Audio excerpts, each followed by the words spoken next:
ইরানের ভয়াবহ হামলায় ঝাঁঝরা মধ্যপ্রাচ্যে আমেরিকার ঘাঁটিগুলো, হরমুজ, বাব আল মান্দব সহ সব জলপথ বন্ধের হুমকি। ইরান সমর্থিত ইয়েমেনের হুথিদের সাথে সৌদি সংঘাতে নয়া অস্থিরতার ঝুঁকিতে মধ্যপ্রাচ্য। এই লড়াইয়ে বেশি হবে।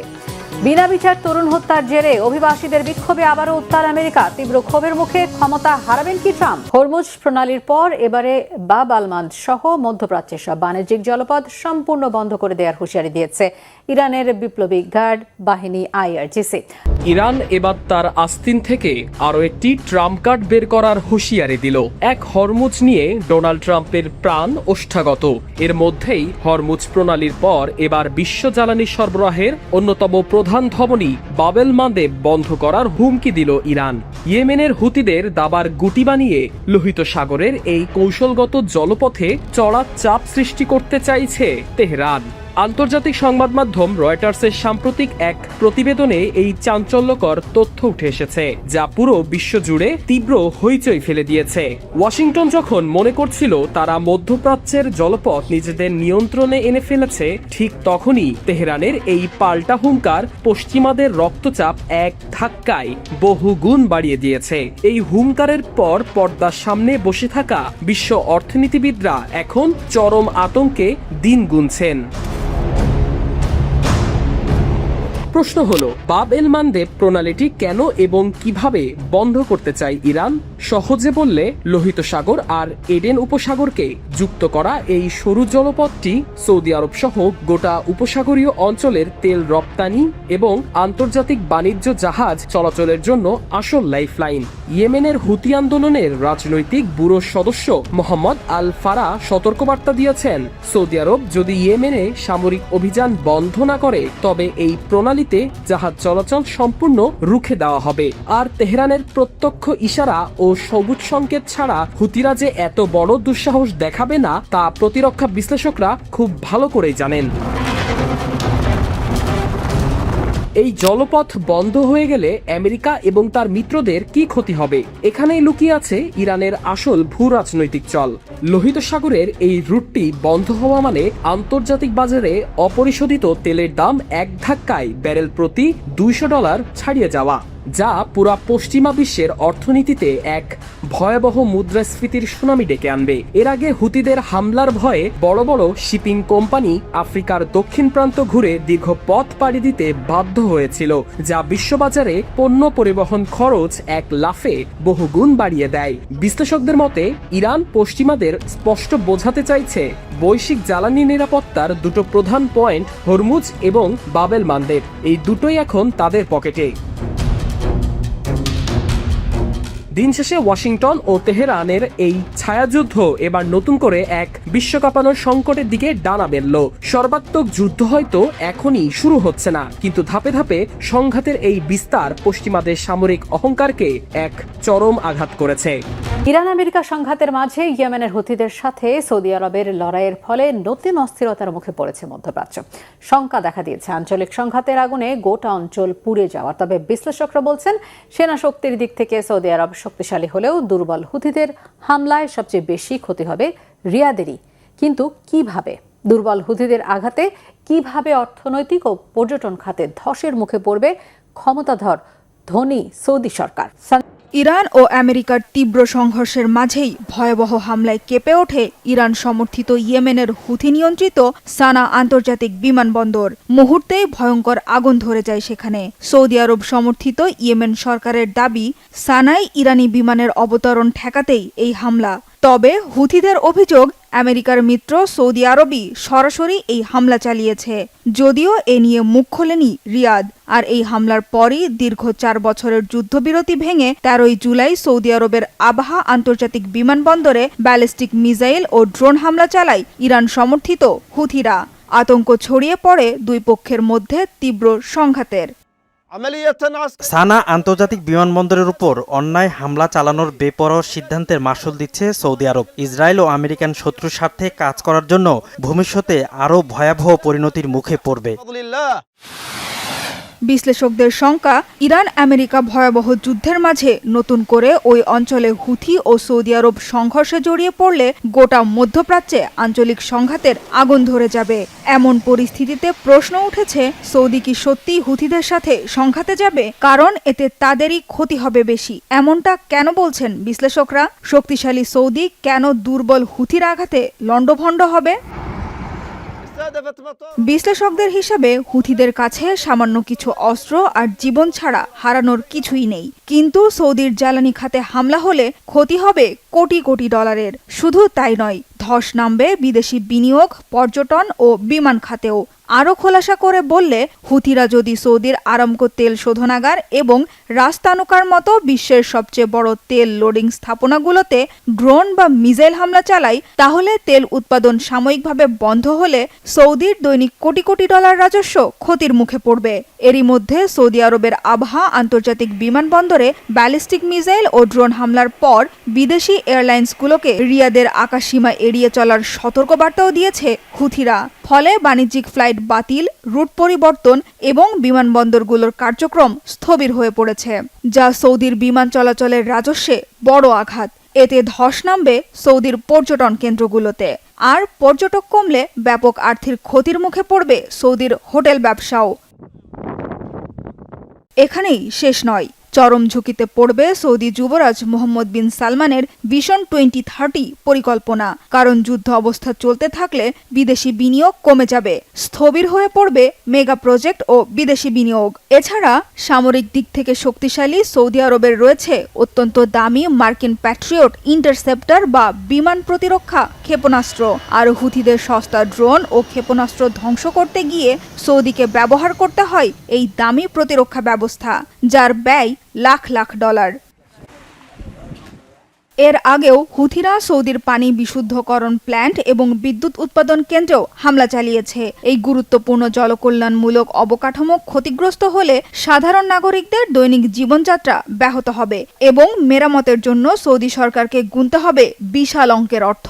সেই সাথে ইরান মিত্র হুথিরা যদি লোহিত সাগরের প্রবেশদ্বার বাব আল মানদেব বন্ধ করে দেয়, তাহলে বন্ধ হয়ে যাবে সৌদি আরবের তেল রপ্তানি। সম্ভাব্য এসব ভয়াবহ ক্ষতি মেনে নিয়ে সৌদি আরব হুথিদের সাথে লড়াই চালিয়ে যাবে কিনা সেটাই এখন দেখার। ইরান যুদ্ধ শেষ করতে হিমশিম খাচ্ছেন মার্কিন প্রেসিডেন্ট ডোনাল্ড ট্রাম্প। হরমুজ প্রণালী দিয়ে চলাচলকারী জাহাজের ওপর 20% ফি চাপানোর কঠোর ঘোষণা দেওয়ার ঠিক একদিন পরেই সেই অবস্থান থেকে পুরোপুরি সরে এলেন তিনি। তেহরানের সাথে চলমান সংঘাতের অবসান ঘটাতে একের পর এক ভিন্নধর্মী পথ খুঁজলেও এখনো কোনো সুনির্দিষ্ট কৌশল গড়তে পারেনি ওয়াশিংটন।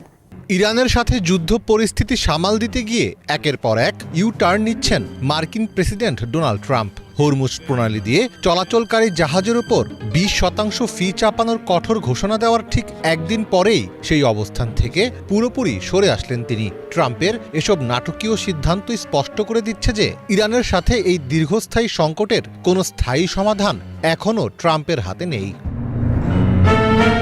13 জুলাই সামাজিক মাধ্যমে দেওয়া এক পোস্টে ট্রাম্প ঘোষণা দেন, ইরানি নৌ পরিবহনের উপর যুক্তরাষ্ট্রের নৌ অবরোধ আবারও কার্যকর হচ্ছে। একই সঙ্গে তিনি বলেন, হরমুজ প্রণালী দিয়ে চলাচলকারী সব জাহাজ, এমনকি যুক্তরাষ্ট্রের মিত্র দেশগুলোর জাহাজকেও 20% ফি দিতে হবে। তবে মাত্র একদিনের ব্যবধানেই সেই অবস্থান থেকে পুরোপুরি সরে আসেন ট্রাম্প। নতুন প্রস্তাবে তিনি বলেন, উপসাগরীয় অঞ্চলে যুক্তরাষ্ট্রের মিত্র দেশগুলোর সঙ্গে বাণিজ্য ও বিনিয়োগ চুক্তি করা হবে। ট্রাম্প ইঙ্গিত দেন, এসব দেশের জন্য হরমুজ প্রণালীতে নিরাপদ নৌ যাতায়াত নিশ্চিত করার বিনিময়ে অর্থ আদায়ের বদলে অর্থনৈতিক সহযোগিতার পথেই এগুতে চায় ওয়াশিংটন। তেহরানের সাথে চলমান সংঘাতের অবসান ঘটাতে একের পর এক ভিন্নধর্মী পথ খুঁজলেও এখনও কোনো সুনির্দিষ্ট কৌশল গড়তে পারেনি ট্রাম্প। তারই প্রমাণ মিলল মাত্র 24 ঘন্টার ব্যবধানে হরমুজ প্রণালী নিয়ে তার সুর বদলে। এত দ্রুত ভুল বদল আসলে ট্রাম্প প্রশাসনের কৌশলগত ব্যর্থতারই বহিঃপ্রকাশ। 15 জুলাই এক প্রতিবেদনে এমনটাই দাবি করেছে ব্রিটিশ সংবাদ মাধ্যম বিবিসি। 1 মাস আগে দুই পক্ষের মধ্যে একটি সমঝোতা স্মারক স্বাক্ষরিত হয়েছিল। সেটির মাধ্যমে সাময়িক যুদ্ধবিরতি কার্যকর হয় এবং ভবিষ্যৎ আলোচনার একটি কাঠামো নির্ধারণ করা হয়। তবে বাস্তবে সেই উদ্যোগ সংঘাত থামাতে ব্যর্থ হয়েছে। যুক্তরাষ্ট্রভিত্তিক গবেষণা প্রতিষ্ঠান ডিফেন্স প্রায়োরিটিস এর মধ্যপ্রাচ্য কর্মসূচির পরিচালক রোজমেরি কেলানিকের মতে সবচেয়ে সম্ভাব্য পরিণতি হল এই যুদ্ধের কোনো স্পষ্ট সমাপ্তি নাও হতে পারে। এটি এখন অমীমাংসিত যুদ্ধে পরিণত হয়েছে, আর এ ধরনের যুদ্ধ সাধারণত দীর্ঘ সময় ধরে চলতে থাকে। বর্তমান পরিস্থিতিতে যুক্তরাষ্ট্র আবারও সেই একই সংকটের মুখোমুখি, যা সংঘাতের শুরু থেকেই বিদ্যমান ছিল। ওয়াল স্ট্রিট জার্নালের এক প্রতিবেদনে বলা হয়েছে, যুক্তরাষ্ট্র ও ইরানের মধ্যে চলা এই লড়াইয়ে নিজেদের লক্ষ্য অর্জনের জন্য উভয় দেশের হাতেই সময় ফুরিয়ে আসছে। প্রেসিডেন্ট ট্রাম্প চাইছেন আগামী নভেম্বরের মধ্যবর্তী নির্বাচনের আগেই এই সংকটের একটি সমাধান হোক। অন্যদিকে ইরান চাইছে মার্কিন অবরোধ যেন তাদের ধুঁকতে থাকা অর্থনীতিকে পুরোপুরি পঙ্গু করে দিতে না পারে। বিনা বিচারে এক তরুণকে হত্যার ঘটনায় বিক্ষোভে উত্তাল হয়ে উঠেছে আমেরিকার মেইন অঙ্গরাজ্য। 13 জুলাই মার্কিন অভিবাসী নিয়ন্ত্রণ সংস্থা IS এর এক কর্মকর্তা নির্বিচারে গুলি চালিয়ে 24 বছর বয়সী এক তরুণকে হত্যা করে। এরপরই সংস্থাটি বিলুপ্তের দাবিতে রাজপথে নেমে পড়ে শত শত বিক্ষোভকারী। এমন সময় এই বিক্ষোভ দেখা দিল যখন ইরানের সঙ্গে উত্তেজনা, জ্বালানির মূল্য বৃদ্ধি এবং অর্থনৈতিক চাপ নিয়ে ট্রাম্প প্রশাসন আগে থেকেই কঠিন চ্যালেঞ্জের মুখে রয়েছে। এই নতুন সংকট কি আরও দুর্বল করে দেবে ট্রাম্পের রাজনৈতিক অবস্থান? ক্ষমতা হারাবেন কি তিনি? যুক্তরাষ্ট্রে অভিবাসী নিয়ন্ত্রণ সংস্থা বা আইসের বিরুদ্ধে সাধারণ মানুষের তীব্র ক্ষোভ ও বিক্ষোভ ছড়িয়ে পড়েছে। সম্প্রতি এই বিক্ষোভ নতুন করে দানা বেঁধে উঠেছে আমেরিকার মেইন অঙ্গরাজ্যে। 13 জুলাই আইস পুলিশের বিনা বিচারে গুলিতে 24 বছর বয়সী এক তরুণ নিহত হলে ফুঁসে ওঠে স্থানীয় জনতা। এমন অবস্থায় প্রশ্ন উঠেছে, ইরানের সাথে চলমান সংঘাত, উচ্চ যুদ্ধ ব্যয় এবং হরমুজ বন্ধের কারণে বেড়ে যাওয়া জ্বালানির দাম, এতগুলো বোঝা মাথায় নিয়ে ট্রাম্প কি পারবেন নিজের গদি টিকিয়ে রাখতে? নিউ ইয়র্ক টাইমসে প্রকাশিত একটি প্রতিবেদন মতে 2026 সালের 14 জুলাই যুক্তরাষ্ট্রের মেইন অঙ্গরাজ্যের পোর্টল্যান্ড এবং স্কারবোরো এলাকায় শত শত মানুষ রাস্তায় নেমে আসেন। এই প্রতিবাদের মূল কারণ ছিল তার আগের দিনে ঘটে যাওয়া এক মর্মান্তিক হত্যাকাণ্ড। 13 জুলাই সকালে মেইনের বিডেফোর্ড এলাকায় আইস কর্মকর্তার গুলিতে 24 বছর বয়সী কলম্বিয়ান নাগরিক জোহান সেবাস্তিয়ান নিহত হন। মানবাধিকার কর্মীদের দাবি, জোহান একজন বৈধ কর্মী ছিলেন এবং তার স্ত্রী ও 3 বছর বয়সী সন্তানের সামনেই তাকে গুলি করা হয়। এই ঘটনার পর সাধারণ মানুষের ক্ষোভের আগুন আবার জ্বলে ওঠে। CNN এর খবরে বলা হয়েছে, শুধু মেইন নয়, এর এক সপ্তাহ আগে টেক্সাসে হিউস্টনেও আইসের অভিযানে একজন প্রাণ হারিয়েছেন। ট্রাম্পের চলতি মেয়াদ শুরু হওয়া থেকে এ পর্যন্ত আইসের অভিযানে অন্তত 7 জন মানুষ নিহত হয়েছেন। বিক্ষোভকারীদের প্রধান দাবি হলো মেইন অঙ্গরাজ্য থেকে আইসকে পুরোপুরি বিলুপ্ত করতে হবে এবং জাতীয় পর্যায়ে এই সংস্থার তহবিল বা বাজেট বন্ধ করতে হবে। সাধারণ মানুষের করের টাকায় চলতি একটি সংস্থা কিভাবে সাধারণ মানুষের ওপরই এভাবে জুলুম করতে পারে তা নিয়ে স্থানীয়রা তীব্র ক্ষোভ প্রকাশ করেছেন। তাদের দাবি, এই সংস্থাকে পুরোপুরি বিলুপ্ত করা হোক, কারণ তারা মানুষের বিশ্বাস হারিয়েছে। একই সাথে তারা এই হত্যাকাণ্ডের সঠিক বিচার এবং তদন্তের দাবি জানিয়েছেন। সাধারণ মানুষ ও বিশ্লেষকদের মতে ডোনাল্ড ট্রাম্প এই আইস সংস্থাকে অভিবাসীদের দমন করার জন্য একটি অস্ত্র হিসেবে অপব্যবহার করছেন। রয়টার্সের তথ্য মতে গত জুন মাস থেকে মেইন অঙ্গরাজ্যের আইসের মাধ্যমে প্রতিদিন প্রায় 70 জন মানুষকে গ্রেপ্তার করা হচ্ছে, যা আগের তুলনায় 4 গুণ বেশি। ট্রাম্পের গণবহিষ্কার বা ম্যাস ডিপোর্টেশন নীতির কারণে আইস এখন সাধারণ ট্রাফিক স্টপের নামে অভিবাসীদের ওপর চড়াও হচ্ছে এবং ভুল মানুষকে টার্গেট করে গুলিও চালাচ্ছে।